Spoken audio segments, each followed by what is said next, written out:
Welcome to Time to Press Pause, real life stories from the C-suite. I'm your host, Ellen Williams, CEO of The Salient Strategist, and today I'm speaking with Anatoly Spektor.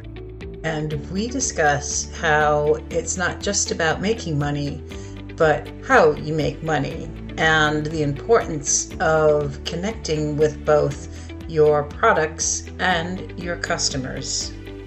Anatoly Spektor is founder of Soul to Soul Business. He is a serial entrepreneur, strategist, and doer. He created and scaled 2 physical product brands on Amazon to 6 figures, built 2 six-figure agencies from ground up, and ran a podcast on business that ranked in the top 3% worldwide. For the last 15 years, he has supported leading startups, billion-dollar companies, and governments with creating tailored strategies. Now, Anatoly spends his time helping purpose-driven leaders to grow and scale their businesses with unorthodox strategies, simplifying complex concepts, building leading marketing campaigns, and providing change management. Anatoly is also the voice behind the Soul to Soul Show podcast, which is a deep and soulful space exploring personal growth, connection, and inner transformation. Welcome, Anatoly. I'm so happy to have you here today on Time to Press Pause. Yeah, thank you for having me. I'm really happy. You and I connected on LinkedIn, and I'm really interested to hear your Press Pause story. So please share it with us. I have quite a few, so I'm going to share 2 or 4 because I think I'm a professional pressing pauser. You're a professional pauser. Yeah, professional pauser. Maybe it's like a focus, but so I'm originally from Latvia. I was born in Eastern Europe, and then at some point where the 2008 crisis hit, I moved to Canada and then essentially changed jobs, become a software developer, a very successful one, and started working in really big companies, helping them with their software, work on some of the biggest projects in the world. And it was really fun times. But as an employee, I'll tell you how I press pause an employee, and then I'll slowly move in how I press pause an entrepreneur.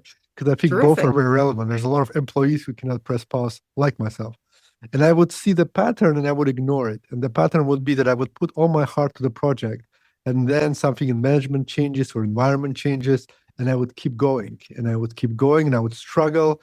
And I know it wasn't the right thing to stay, but I would stay maybe a year longer or something.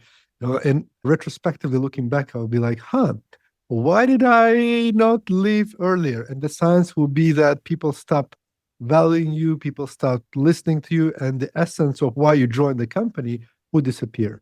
There was one big point where I put so much of my life and effort in this one company. I helped them grow, I build it, and then literally the management changed, and they're like, you know what, we are going to scratch all of that. And it took 3-4 months for me to try to adapt, which was a mistake. I should have just left. And then I'm like, okay, I'm going to leave, but this time I'm going to listen to myself and realize there's a pattern. I keep on joining companies. I'm not a really good employee per se. I'm really good at solving problems, but when people have control over everything, this is a time where I don't fit in at some point because I have a lot of opinions, and at some point with their businesses and my opinions might matter or not, I would just make a change and I would be my own boss, essentially. So I pressed pause at that point for about 3-4 months, just journaling and contemplating, what do I want to do? And I realized that writing software and code is easy for me. And the thing that worked out was managing teams, wasn't properly done. Now I realized the gap, so I need to try to fix that gap myself.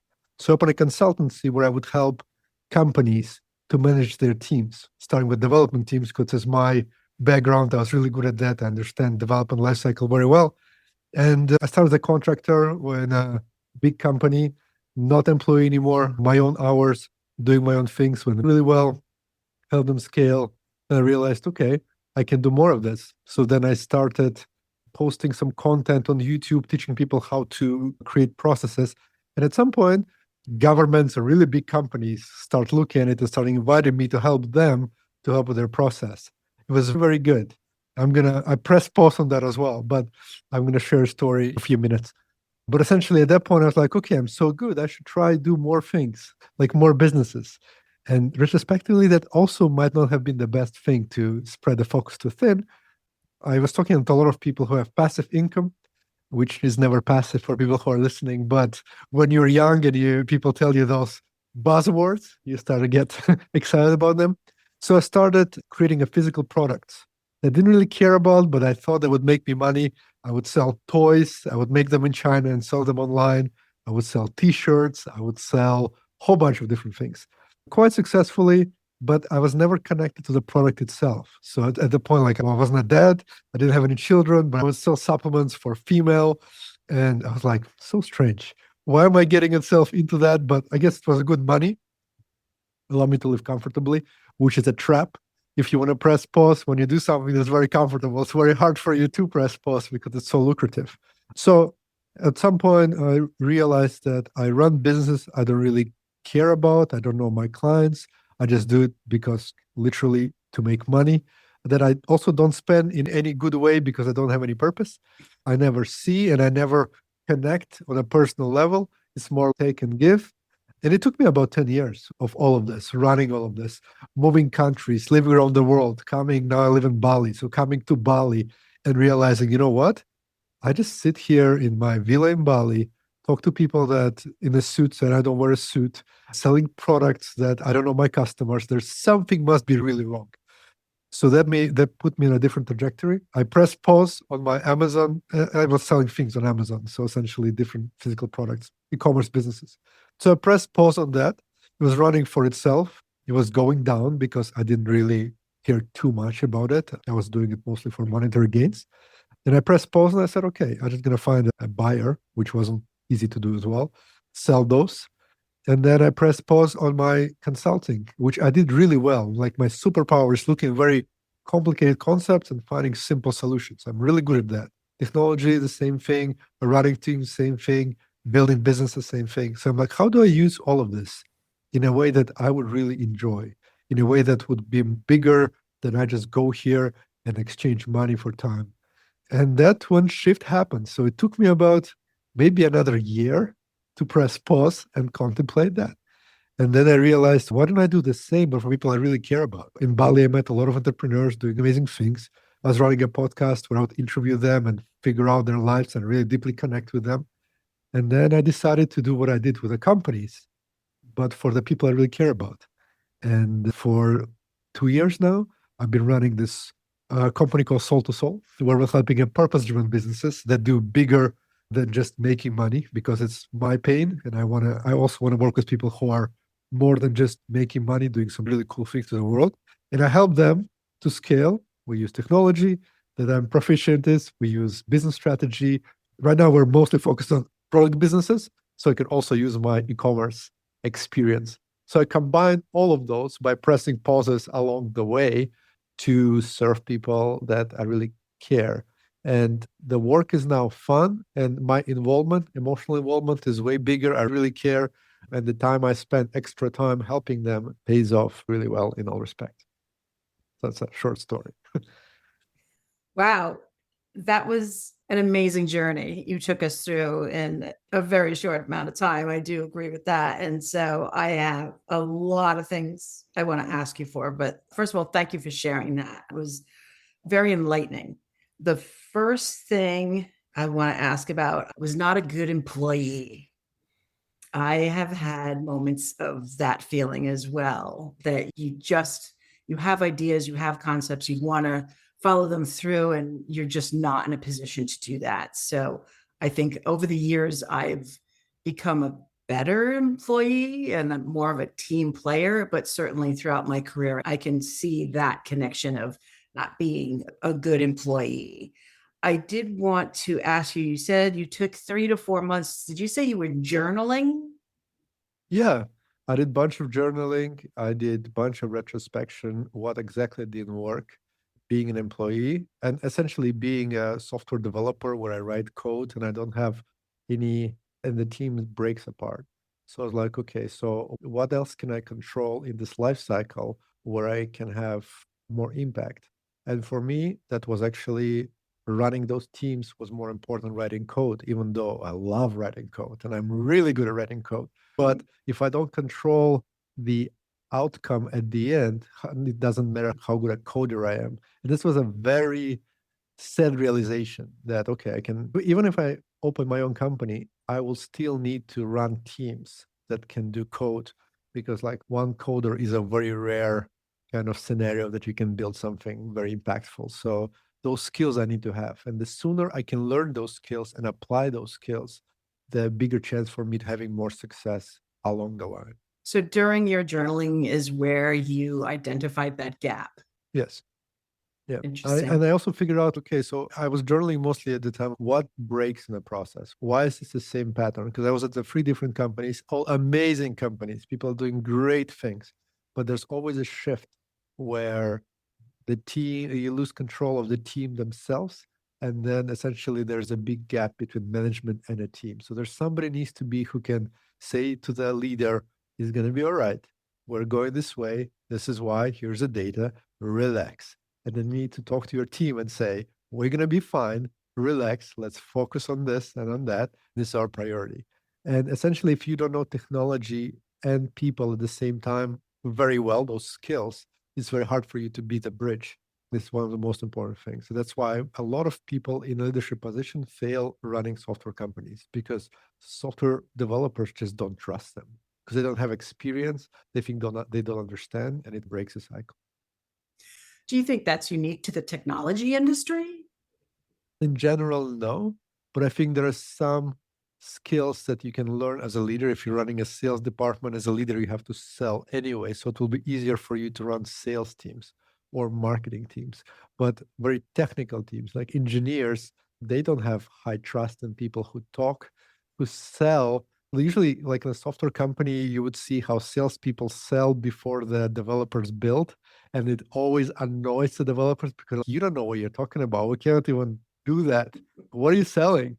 And there will be a big disconnect over and over again. So I was the bridge where I understand what can you sell, because I run my own businesses, and also understand, is it technically feasible and which timelines, I guess. That really helped. Yeah, I can see that gap. I have my career in technology. I was never a developer or a coder. And as an entrepreneur, I guess I was selling myself, but I can definitely see, as I've been project manager, where there would be a gap if there was a lack of trust. That's really great insight into that industry. You started getting passive income, and then you said there's no such thing as passive income. Can you tell me more about that experience? Yeah, that could be the whole new podcast episode. But in short, somebody said it. I don't remember who it is. But before you start thinking about passive income, you should learn how to make an active income. Because if you take anything that sounds passive, it's really not.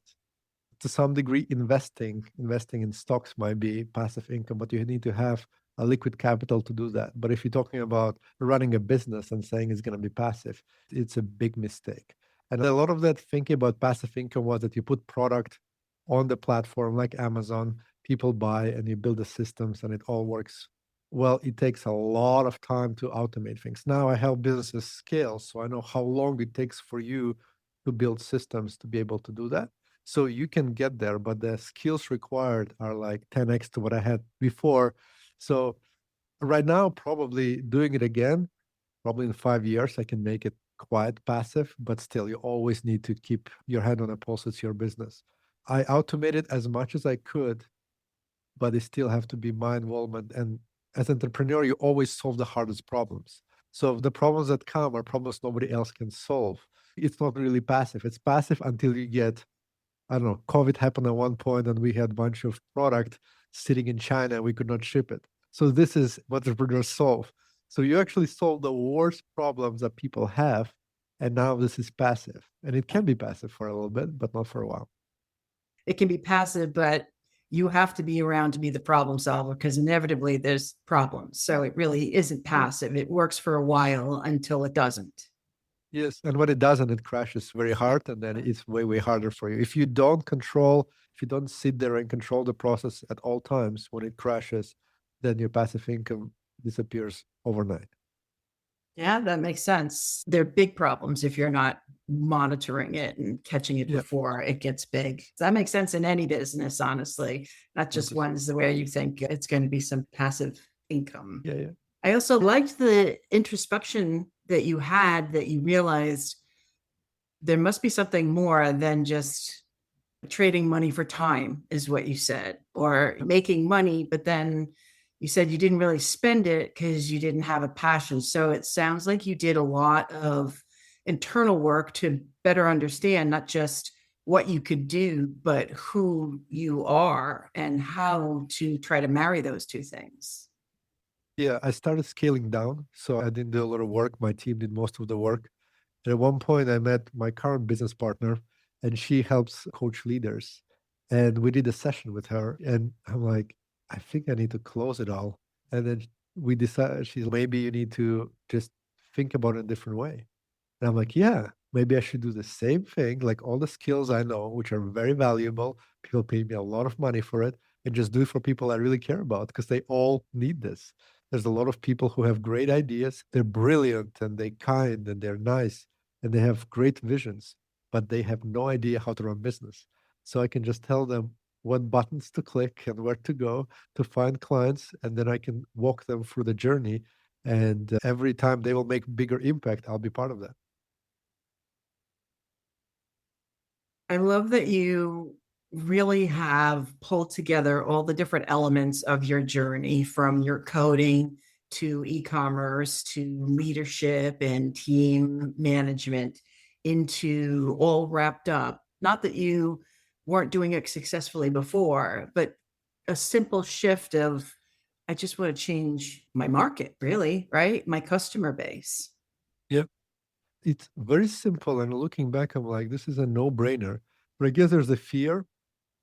You feel that you might not be any useful anymore. And there's also this ego thing. I think some of the guests that I listened to one of your podcasts, she was talking about the same thing. It's so hard when you're an expert in something to move to a different market because you might need to be a beginner again. But I think this is what makes people who are really successful great, at least that I know. They're okay to look stupid. They're okay to just start again, ask questions, and just go for it. And for me, this is what I love the most because I like to solve complicated problems. But for me, most of the time, I sit down and I ask stupid questions all day long until I understand all the intricacies. And then I give people a solution. And they'll be like, wow, how is that possible? I'm like, because nobody else asks you those questions. And I just do because I don't have any filter and I just want to know. So I would ask all the small questions and they'll be like, wow, nobody asked me that before, but it all makes sense.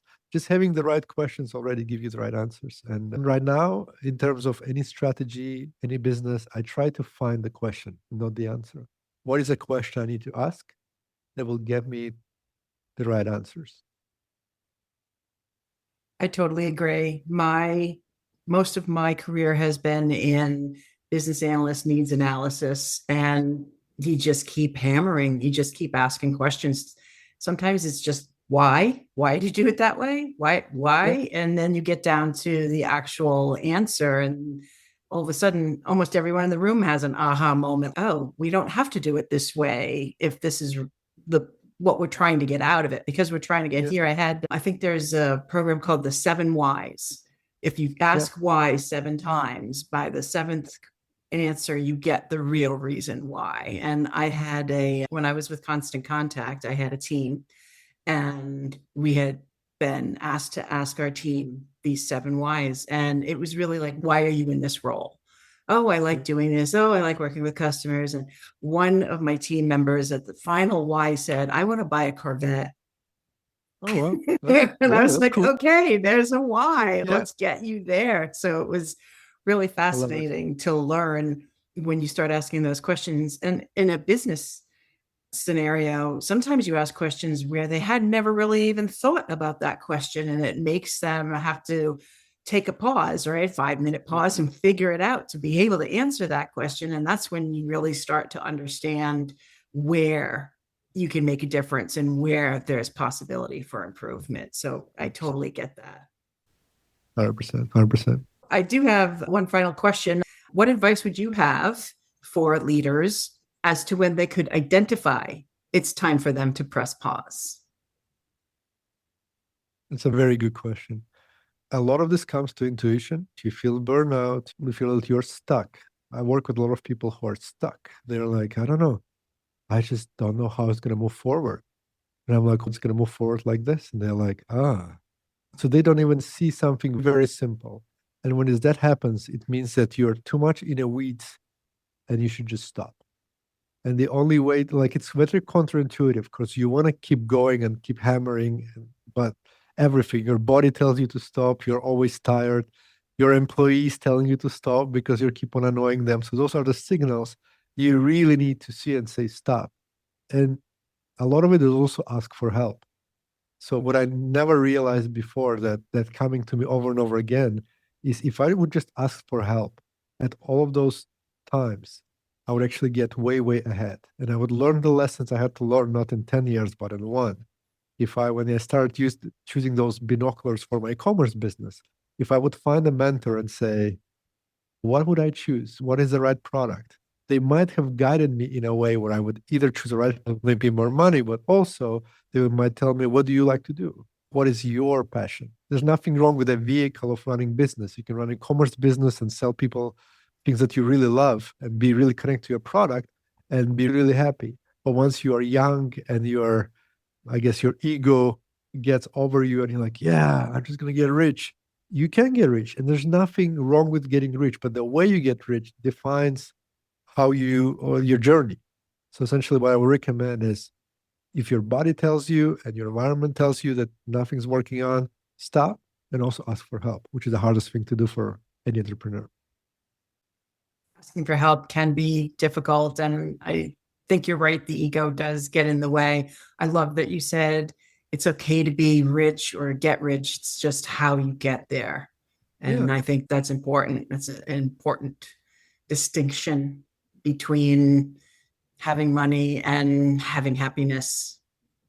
Yeah, and you can have both. So there's a lot of those narrative that, you can either be rich or happy. Yes, it is very hard to build a business. It is very stressful to build a business. There's nothing easy to build a business. But in the end, you'll have a business you're proud of or you're not proud of. And this is the only difference. And I think happiness, or at least for me, I'm more into the world being peaceful, having peace. Because happiness is a concept I don't really understand fully, but peace I understand, where you feel like you're doing something and inside you feel calm and confident, even though it's stressful, I'm doing the right thing. When you are in a wrong business that you don't enjoy, at the end of the day, even if you push hard, you still feel something is really missing, there's a lack. And striving for peace is very important. If you choose the right business, if you take a pause and think about it in retrospect, that hopefully at the end you'll get a peace. And that's, to me, is the biggest gift. I'm not sure I can express how much I connect with that. Peace is, I wear peace necklaces on every podcast. I have one tattoo. It's the dove of peace. Peace is very much part of my journey. And over the last year, I have found more peace than probably ever previously in my life. And this conversation is going to continue, even if it's not on the podcast. Beautiful. Thank you so much for being here, Anatoly. I really enjoyed listening to your journey, and you had so many great lessons and wonderful advice. Thank you so much. Thank you for having me. Yeah, it was a great pleasure. Really enjoyed it. Thank you. Thank you for listening to this episode of Time to Press Pause. If you'd like to learn more about Anatoly, go to soul2soulshow.com. If you'd like to learn more about me, go to thesalientstrategist.com. And please listen again wherever you listen to your podcasts.